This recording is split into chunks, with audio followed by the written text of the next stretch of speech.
nouvelle édition sur Esaü TV. Bonsoir, bienvenue. Tout de suite, le sommaire. La rencontre annoncée entre le chef de l'État béninois et les ténors de l'opposition a eu lieu dans l'après-midi de ce jour à la présidence de la République. En attendant de revenir sur les questions abordées par les deux parties, la rédaction d'Esaü TV vous propose un commentaire sur les déçus d'une opposition qui tarde à trouver ses repères. Plusieurs personnes sont arrêtées et seront présentées au procureur de la République suite aux manifestations spontanées pour des élections législatives inclusives qui ont eu lieu à Porto Novo dans la matinée de ce jour. Dans cette édition, vous suivrez l'intervention du directeur général de la police républicaine, Nazerou Nokwe. Le ministre de l'Enseignement supérieur et de la Recherche scientifique, Odila Tanasso, assurant l'intérim de son homologue des finances, a procédé au lancement du deuxième cycle de l'évaluation mutuelle du dispositif de lutte contre le blanchiment des capitaux et le financement du terrorisme au Bénin. Nous y reviendrons dans un instant.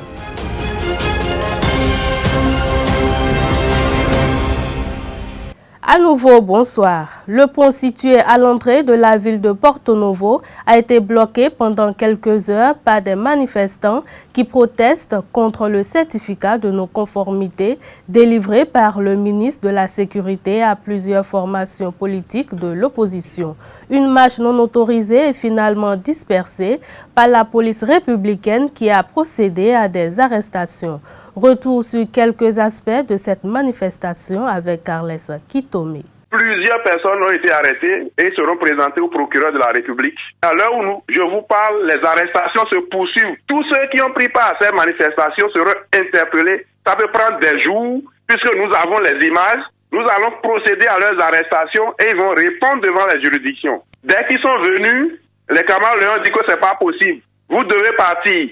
Et comme ils se sont apprêtés et qu'ils étaient comme des pêcheurs sous le pont, automatiquement ils ont envahi partout, avec des groupuscules un peu partout. C'est pas que il y a une surprise. Il y a toujours les éléments qui sont sur le pont, qui ont donné l'alerte.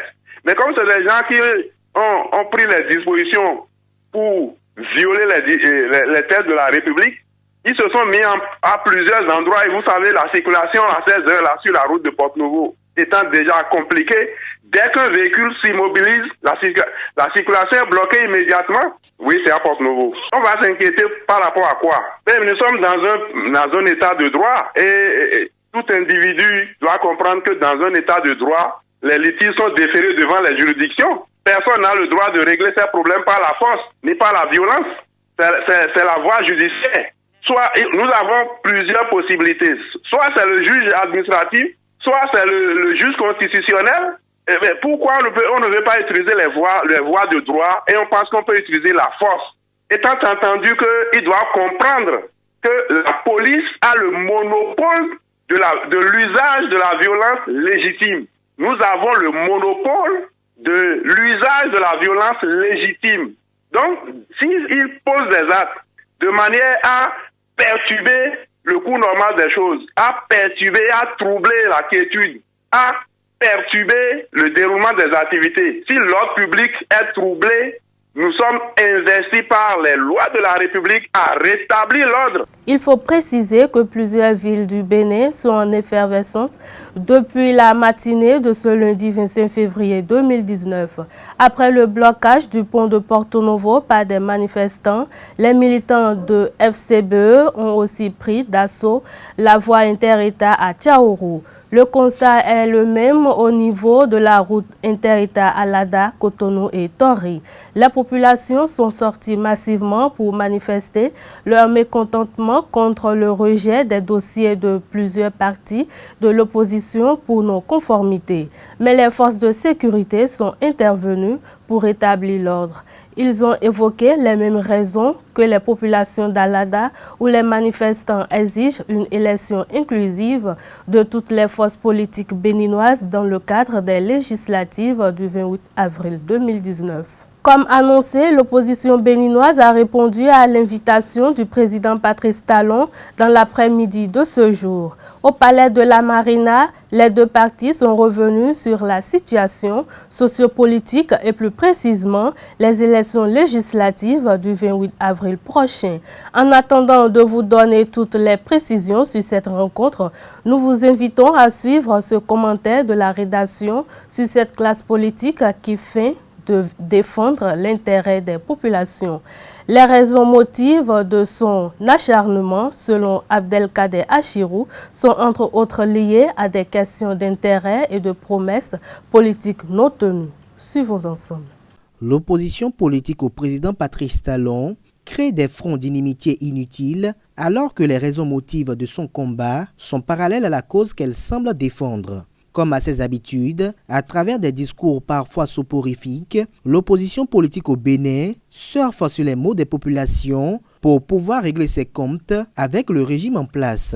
Pour mémoire, l'opposition redoutable et très éprouvante qu'a connue Thomas Boniaï résultait de la suspension du programme de vérification des importations PVI et des redressements fiscaux adressés à certains opérateurs économiques, dont Bell Bénin Communication. L'opposition au pouvoir Talon s'articule aujourd'hui autour de 4 grandes formations politiques, à savoir Foscori pour un Bénin émergent FCBE, Union sociale libérale USL, Restaurer l'espoir RE et la renaissance du Bénin RB, El Soglo. Tous en veulent à Patrice Talon parce que pour certains, leurs intérêts ont été touchés et pour d'autres, les accords électoraux n'ont pas été respectés. Venons à eux un à un. Foscori pour un Bénin émergent, qui est l'ombre de l'ancien président Thomas Boniaï, a toujours eu une dent contre Patrice Talon parce qu'il est soupçonné d'avoir attenté à la vie du leader charismatique des Cori et est aussi accusé d'avoir tenté de déstabiliser son régime à travers une tentative d'atteinte à la souveraineté de l'État. Rappelons que ces affaires ont reçu des non-lieux devant des juridictions nationales et internationales. Le philanthrope Patrice Talon, autrefois bienfaiteur de Thomas Boniaï, pourrait être considéré comme le démiurge du changement et de la refondation. Et pourtant, ces deux ténébreuses et mystérieuses affaires précitées opposent deux hommes que tout unissait il y a quelques années. Malgré la médiation de Fort Essos Imnan Yassingbe et d'Alassane Draman Ouattara, le paradoxe demeure. Par ailleurs, Boniaï, en toute sincérité et objectivité, devrait féliciter Patrice Talon, qui a pu relever des défis historiques qui ont nécessité l'ignorance de tout calcul politique pour une réussite efficiente. Sébastien Germain à Javon en veut presque à mort à Patrice Talon parce qu'il s'est vu écarté de l'exercice du pouvoir après la conquête au fauteuil de la prépotence.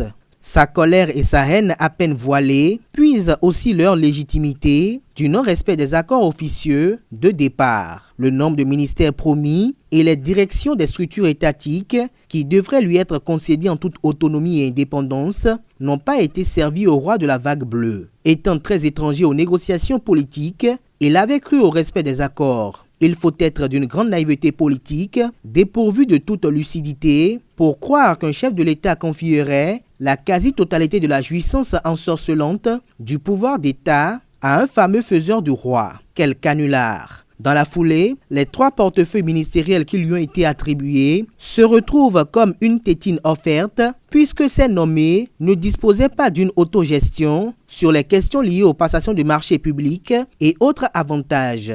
Sa déception qui s'est progressivement muée en rancœur s'est vue ardente avec l'apparition de la mystérieuse affaire de découverte de 18 kg de cocaïne pure dans un conteneur appartenant à l'une de ces sociétés, ce qui a entraîné par la suite le retrait de l'agrément de son terminal à conteneurs. Ses activités ayant du mal à prospérer avec cette euthanasie, il se retrouve contraint à faire de la politique et en décidant de s'installer dans d'autres pays de la sous-région pour ses affaires. Même s'il compte faire une politique chargée d'éthique et de bon sens, il se retrouve rattrapé par son aveu d'alors, celui de ne jamais ambitionner vouloir faire de la politique. En revanche, ASG doit faire preuve de beaucoup de modestie, d'humilité et de magnanimité, afin de se réconcilier en toute franchise avec son frère Athanas Guillaume, dont il a la phobie du prénom Patrice, et ce, pour le bonheur de la nation béninoise. Candide Azanaï, quant à lui, s'est dressé tel un chien atteint de la rage contre le régime qu'il a contribué activement à son installation parce qu'il n'aurait pas obtenu le portefeuille ministériel qu'il appelait de tous ses voeux.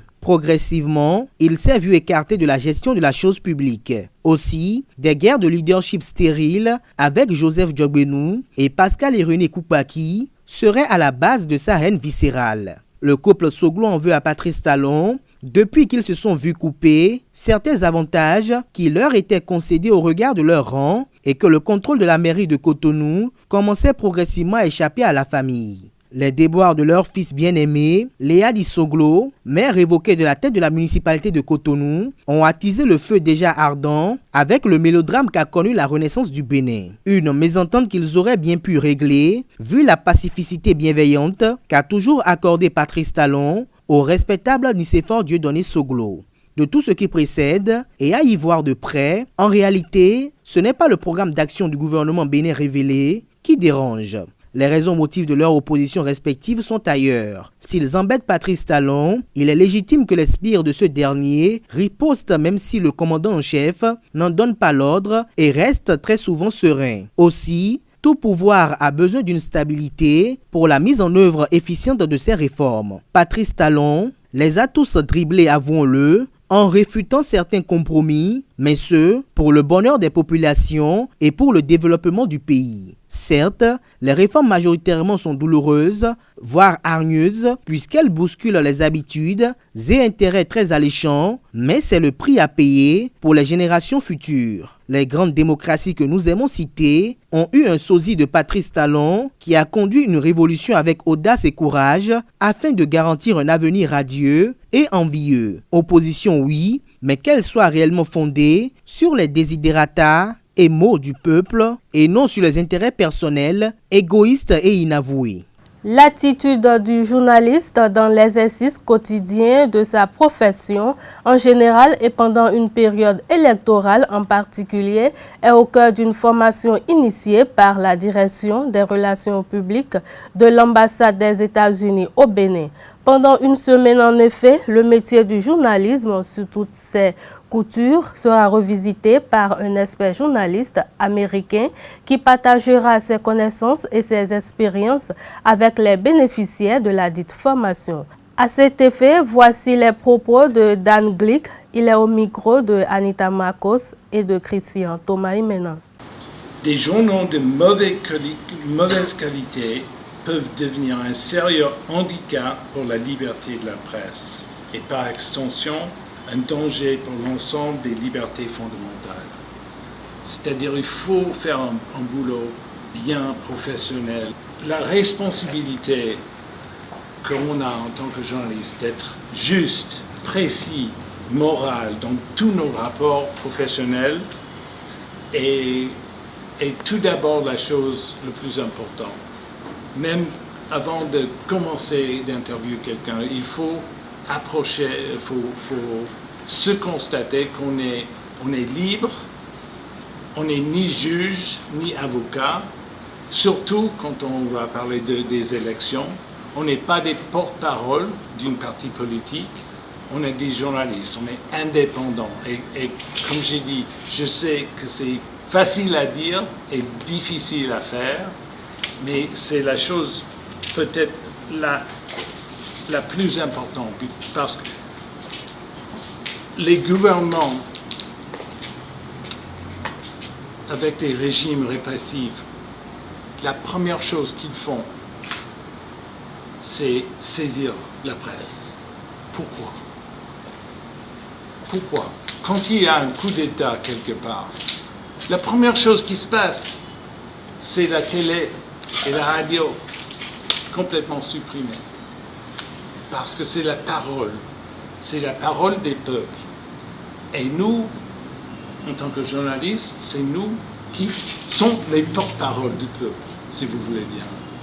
Et c'est une responsabilité énorme, et c'est une responsabilité qu'il faut prendre avec tous les outils qu'on a pour apprendre les infos, pour diffuser l'info. Parce que il y a rien de plus important. Et surtout dans cette période électorale, je crois que c'est de plus en plus important. L'École supérieure d'administration, d'économie, de journalisme et des métiers de l'audiovisuel ESAE a démarré le samedi dernier une série de formations de son personnel enseignant sur la pédagogie universitaire. Assurée par la vice-doyenne de la faculté des sciences humaines et sociales de l'université d'Abomey-Calavi, cette formation a connu la présence de la quasi-totalité du corps enseignant de l'ESAE qui a démarré à 9h et s'est achevé autour de 16h. ESAE TV y était et voici le compte rendu signé Abdelkader Achirou.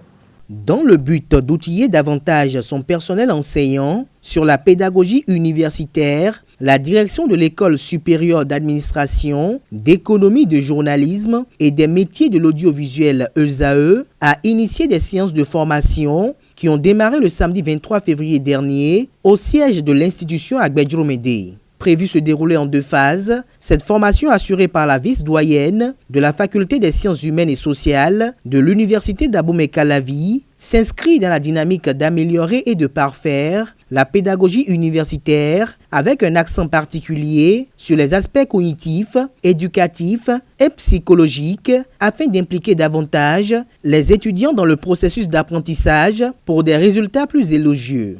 L'essentiel de notre effectif en enseignant s'est quand même présenté et s'est vraiment intéressé de bout en bout à l'enseignement qui a été donné sur la pédagogie universitaire, les méthodes d'apprentissage à l'université. Je pense que c'est des outils désormais pour parfaire, améliorer un certain nombre de processus. On ne finit jamais d'apprendre, nous avons découvert beaucoup de choses qu'il faudra désormais intégrer dans nos enseignements. Cette formation s'est déroulée dans une ambiance très fraternelle. Cette formation qui s'est déroulée dans une ambiance très fraternelle et conviviale a connu la présence effective du fondé du groupe ESAE Clément Adéoti Adéchian, très soucieux de la réussite de son initiative salvatrice. Les enseignants approuvent la démarche et souhaitent sa pérennisation. Nous avons eu un cours sur la pédagogie en milieu universitaire. Le cours a été intéressant et on a appris beaucoup de choses. Comme on le dit généralement au Bénin ici, je vais le dire dans notre idiome, soyons souvent, et nous y voir, c'est-à-dire qu'on apprend toujours. J'ai une bonne appréciation de ce qui a été fait ce matin, dans la mesure où l'intervenant, c'est-à-dire le formateur principal, est allé dans les détails sur les différents concepts qui permettent effectivement à l'enseignant de pouvoir maîtriser les nouvelles techniques de l'enseignement, la nouvelle pédagogie, j'allais dire, de l'enseignement afin de permettre à l'apprenant, n'est-ce pas, de devenir lui-même maître de son apprentissage sous l'éclairage, bien sûr, de l'enseignant. Nous sommes entrés dans l'enseignement sans avoir été formés comme enseignants, parce que nous avons des compétences dans nos disciplines respectives. Voilà pourquoi nous a amenés ici, parce qu'il faut à cela associer la méthode d'enseignement. Voilà pourquoi l'ESAE a demandé à ce qu'on vienne nous faire cette formation-là aujourd'hui.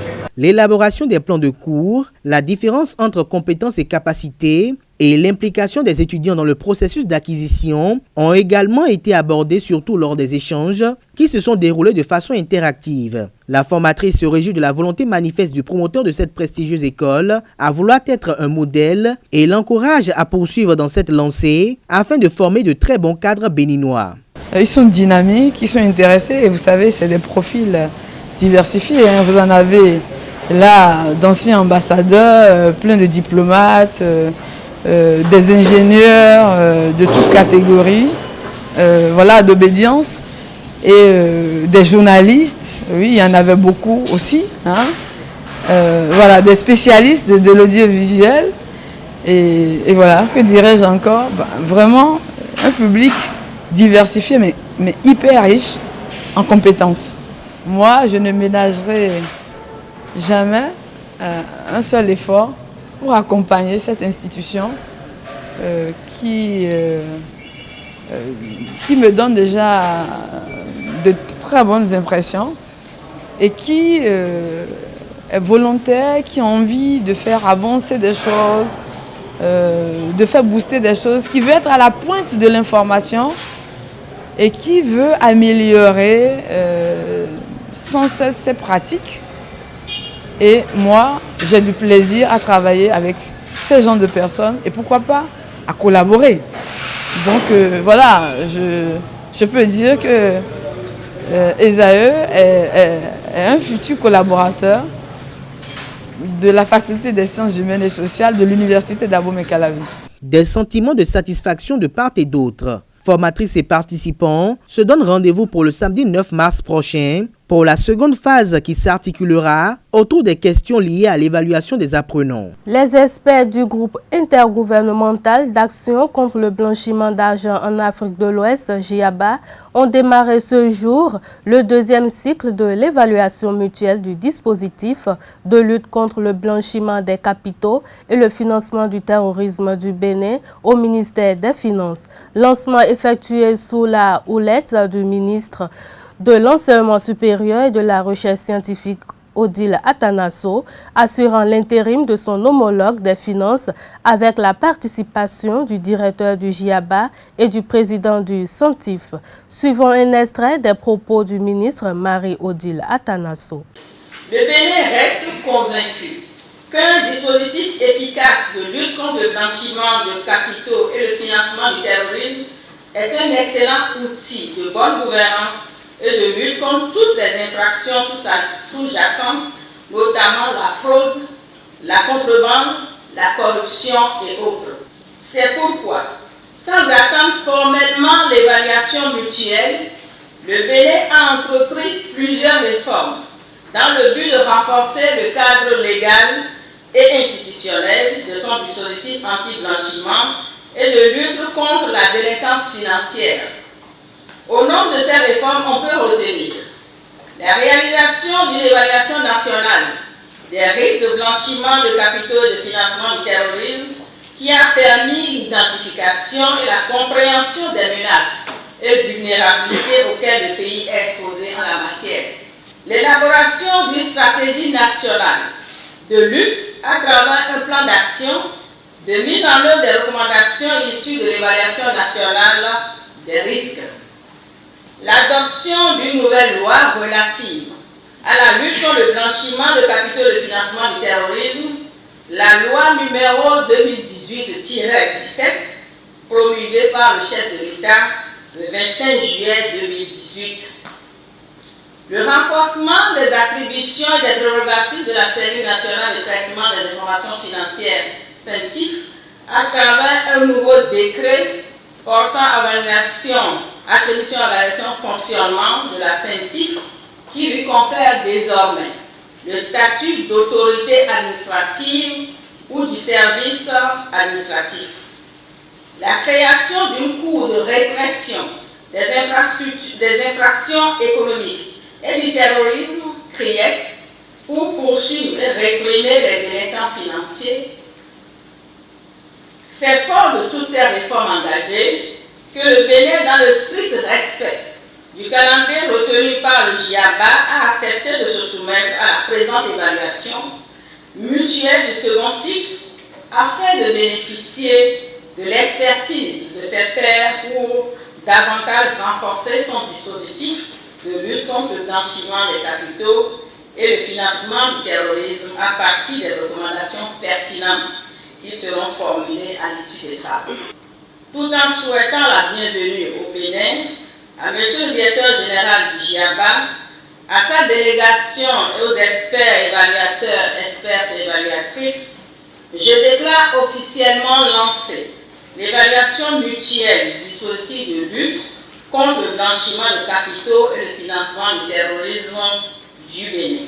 Le gouvernement sensible à la peine des victimes, survivants et familles éplorées à Karimama à la suite d'une barque chavirée sur le fleuve Niger a pris en Conseil des ministres ce mercredi 20 février des mesures d'assistance aux familles concernées. Il a également pris des mesures pour prévenir ce genre de situation. Suivons le ministre Oswald Omeki pour plus de précisions. Le 13 février 2019, une barque motorisée ayant à son bord 109 passagers ressortissants du Bénin et du Niger, ainsi que diverses marchandises, dont une importante quantité de sacs de vivres, a pris départ de Gourou-Béri dans la localité de Karimama pour se rendre au marché de Ouna dans la commune de Sambera au Niger. Avant d'atteindre la rive, elle a chaviré du fait de la surcharge et sous l'effet des vents défavorables. Dès la survenue de l'accident, 68 personnes ont été secourues par les riverains et les services spécialisés du Bénin et du Niger. Mais malgré ces secours, environ 40 personnes sont portées disparues. À la date du 19 février 2019, les recherches ont permis de retrouver 26 corps de ressortissants de nos deux pays. Les diligences se poursuivent pour retrouver les derniers corps. Une enquête a été ouverte pour situer les responsabilités et prendre des précautions aux fins d'éviter à l'avenir la survenance de tels événements malheureux. En plus de l'assistance d'urgence en vivres et en matériel que le gouvernement a instamment apporté aux rescapés à travers l'Agence nationale de protection civile, le Conseil des ministres a décidé d'une assistance pécuniaire à l'endroit des victimes de ce drame. En plus de la mission officielle, conduite par le ministre des Infrastructures et des Transports, qui s'était rendu sur les lieux pour apprécier l'ampleur des dégâts, le Conseil a dépêché une délégation ministérielle pour aller présenter les condoléances du gouvernement aux familles éplorées. Le Conseil a par ailleurs instruit les ministres concernés pour veiller à la mise en œuvre diligente de mesures dont l'installation d'un détachement de police fluviale au niveau des embarcadères, la formation des conducteurs des engins fluviaux, l'obligation de faire respecter la charge utile de chaque barque, l'obligation pour les conducteurs de doter chaque passager d'un gilet de sauvetage, la réalisation d'un manifeste de passagers à présenter avant chaque départ et enfin le renforcement de la réglementation sur le transport fluvial. Ces mesures seront étendues aux autres localités de notre pays où le transport fluvial a cours. Le Legba est une divinité qui occupe une place remarquable dans la tradition dahoméenne. Il est à la deuxième position après Sekbolissa. Maître Bobos nous donne des explications sur le Legba et met aussi en garde les détracteurs du Tolegba de Godomé. Suivons-le, il est au micro de Jacques Marion d'Almeida. Le dimanche 17 février dernier, un drame est survenu au niveau de la demeure de la divinité Tolegba de Godomé. Certains dignitaires estiment que ce feu n'a rien fait à l'entité, que la divinité n'est pas incendiée mais que c'est le réceptacle de son corps physique qui a fait l'objet d'attaques. Qu'est-ce qui serait à la base? Il nous disait qu'en matière de divinité qu'on n'invente pas et que seul l'oracle Fa peut permettre de questionner la divinité sur ce qui lui est arrivé. Merci mon frère. Avant toute chose, permettez que nous rendions hommage aux grands dignitaires qui se sont rassemblés pour procéder à cette consultation. Spécialement, permettez que nous rendions hommage à Davouillon. C'est pour vous dire que, premièrement, une entité ne brûle pas, mais son réceptacle peut être sujet à une attaque. Ici, on ne doit plus dire le Tolegba a brûlé, mais son réceptacle a brûlé. Parce que le Tolegba est une entité. Ce n'est pas une matière. Le réceptacle n'est que ce que nous appelons son corps physique, son expression physique dans le monde visible physique. Jamais, au grand jamais, la divinité ne peut brûler. Ce n'est que la monticule de terre en haut qui peut être touchée par le feu, mais qui est même un élément de sanctification pour la divinité. Il faut qu'on soit clair dessus. La divinité ne connaît pas le feu. Encore que le feu de l'Egba est plus d'un milliard de fois plus puissant que le feu du soleil. Vous entendez ce que je dis là? Le feu de l'Egba est plus d'un milliard de fois que le feu du soleil. Le feu du soleil est le feu de Lissa. Le feu du soleil, c'est le feu de Lissa. Et le feu du Lissa, là, la plus grande quantité est projetée vers la divinité tonnerre qui est le Rebioso. Or, Rebioso est en bas. Dans la classification du feu ardent, Rebioso est en bas de l'Egba. Et donc, en quoi le feu, un feu faible, en quoi une bûchette d'allumettes va brûler toute une forêt, va influencer toute une forêt qui brûle. C'est-à-dire que le feu de toute une forêt, à côté du feu d'une allumette, Cotonou est un gardien parfait. L'Egba est la seule entité capable de vous dire par le phare, par l'oracle, que j'ai été embêté, j'ai été offensé. Mais les individus qui ont fait, si ça n'a pas plu à l'Egba, le feu ne peut pas arriver. C'est parce que l'Egba était censé être sanctifié à partir de tout ce qui se fait, à partir des eaux bizarres que vous jetez pour dire vous envoyez l'eau bénie. L'Egba peut se sanctifier de tout cela. C'est pour cela que nous avons vécu cette chose-là. Nous avons été informés, comme tout le monde, qu'il y a eu un petit incident, c'est un incident mineur, qui s'est produit au niveau de la demeure de Toulegba, et vous nous demandez quelles pourraient en être les causes. En entendant des recherches, parce qu'au niveau de la tradition, on n'invente pas les choses. Nous sommes en face d'une divinité, une divinité qui n'est pas des moindres. Alors dans ces conditions, c'est la consultation par le Fa qui permet de savoir, de demander à la divinité qu'est-ce qui s'est passé, quel est le message qu'il est en train de nous transmettre. C'est ainsi que dans la journée du jeudi 21 février 2019, sous le parrainage du chef de l'arrondissement de Godomè et du chargé des affaires du culte endogène de la commune d'Abomey-Calavi, les sages de la localité, têtes couronnées, filles et fils de la localité et les dignitaires de Fa ont procédé à la consultation de l'oracle. Oli Ossa est le signe mère issu de cette consultation, suivi de Oli Abla et de Oli Di. Au thème des explications, les malfaiteurs ont fait du mal avec un couteau et au retour sont allés déposer sur la divinité. Le phare annonce aussi une guerre entre les vivants et les morts qui risque d'être remportée par les morts. Merci mon frère.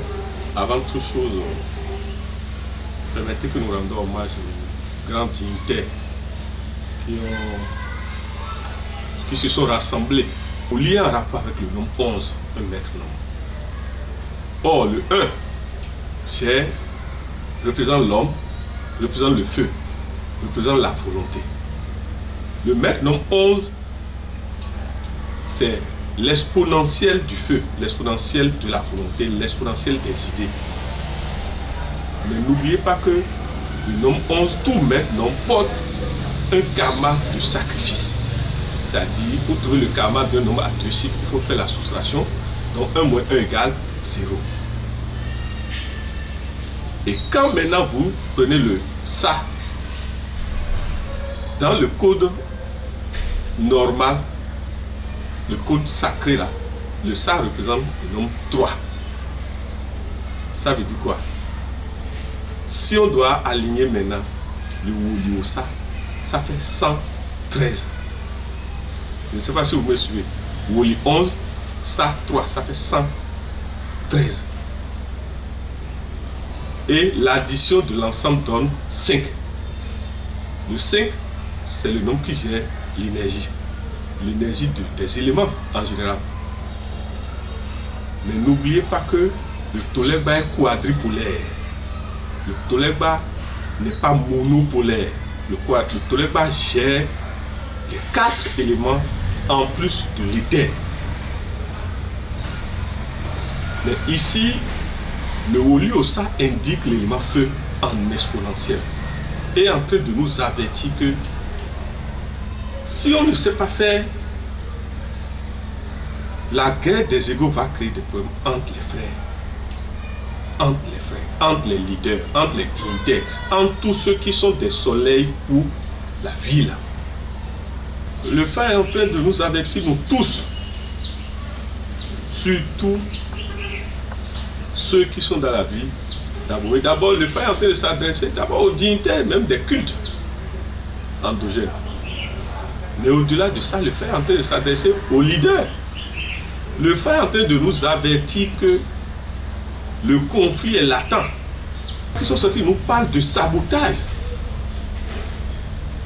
Que les interdits sont enfreints. Que des gens dans l'homme provoquent la colère des entités par le fait de jeter, d'aller contre les interdits des entités. Que nous devons faire attention, que les dignitaires même de l'endogène doivent s'entendre, qu'il y a conflit entre eux qui ne dit pas son nom et qu'il faut qu'ils se ressaisissent. Lorsque des signes comme ça arrivent, forcément, ça démontre combien de fois la dimension spirituelle d'un pays s'affaiblit.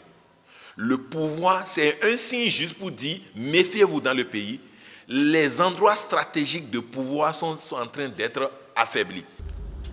Le phare estime que les auteurs de ce crime seront punis par l'invisible et vu la place de cette entité dans la métaphysique dahoméenne, les dignitaires estiment que les auteurs auront peu de temps, environ 1 mois, pour que la colère de Agadi Alegba les atteigne. Et que la vengeance que nous sommes en train de nous préparer nous-mêmes, l'oracle est en train de nous dire que quand ça va finir de brûler l'ennemi, ça va finir par nous brûler nous-mêmes. Et le phare est en train de nous dire aussi que ce qui s'est passé, si les auteurs sont réellement des hommes, que dans les jours et les semaines à venir, que personne ne dira au peuple, le peuple verra que tous, si c'est réellement des sabotages liés à l'homme, vous allez voir, personne ne vous dira. Ce qui est sûr, on ne s'attend pas à une divinité pareille. Les répressions seront catastrophiques. Mais les gens disent que Didi ouais non ton gosse qui me boit. Est-ce que celui-là il faut pas le craindre? Et vous osez aller mettre feu si c'est quelqu'un qui l'a fait. Si la personne a fait du point de vue spirituel pour régler le problème spirituel, il n'a rien fait à Legba. Je lui dis d'aller s'asseoir et d'être calme. Rien ne va lui arriver. Même si tous les sorciers cherchent à l'embêter, moi je dis rien ne va lui arriver. Mais s'il a fait un dessein pour croire aller brûler Legba, il a 1 mois pour être brûlé. On n'a pas à dire autre chose que ça. La vengeance que nous sommes en train de nous préparer nous-mêmes, l'oracle est en train de nous dire que quand ça va finir de brûler l'ennemi, ça va finir par nous brûler nous-mêmes. Et le phare est en train de nous dire aussi que ce qui s'est passé, si les auteurs sont réellement des hommes, que dans les jours et les semaines à venir, que personne ne dira au peuple, le peuple verra que quelque chose est anormal. Que tous, si c'est réellement des sabotages liés à l'homme, vous allez voir, personne ne vous dira. Ce qui est sûr, on ne s'attend pas à une divinité pareille.